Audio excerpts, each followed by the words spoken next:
Welcome to Pindar Poetry. We hope you learned something new. In this video, I will explain how to transfer XLM to Trezor. First, connect your Trezor device to your computer and open the Trezor Suite application. Make sure your device's firmware is up to date for optimal security and functionality. Within the Trezor Suite, navigate to your Stellar or XLM wallet.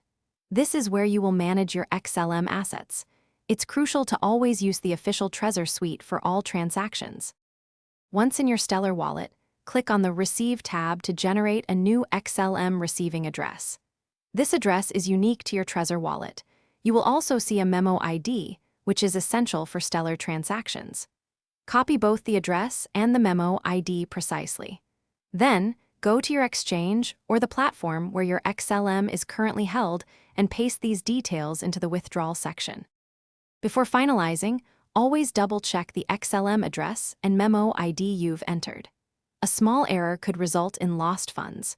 Your Trezor device will then display the transaction details for your review.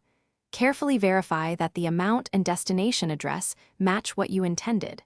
Finally, confirm the transaction directly on your Trezor hardware wallet by pressing the physical buttons. This physical confirmation adds an extra layer of security. For significant amounts of XLM, consider sending a small test transaction first to ensure everything works correctly.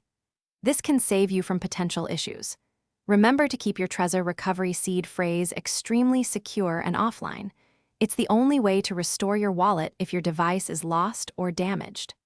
Also, for more great deals and to check out the new Kindle Paperwhite, be sure to look at the links in the description below. Your security and peace of mind are paramount. Thanks for watching. Consider subscribing if we helped you.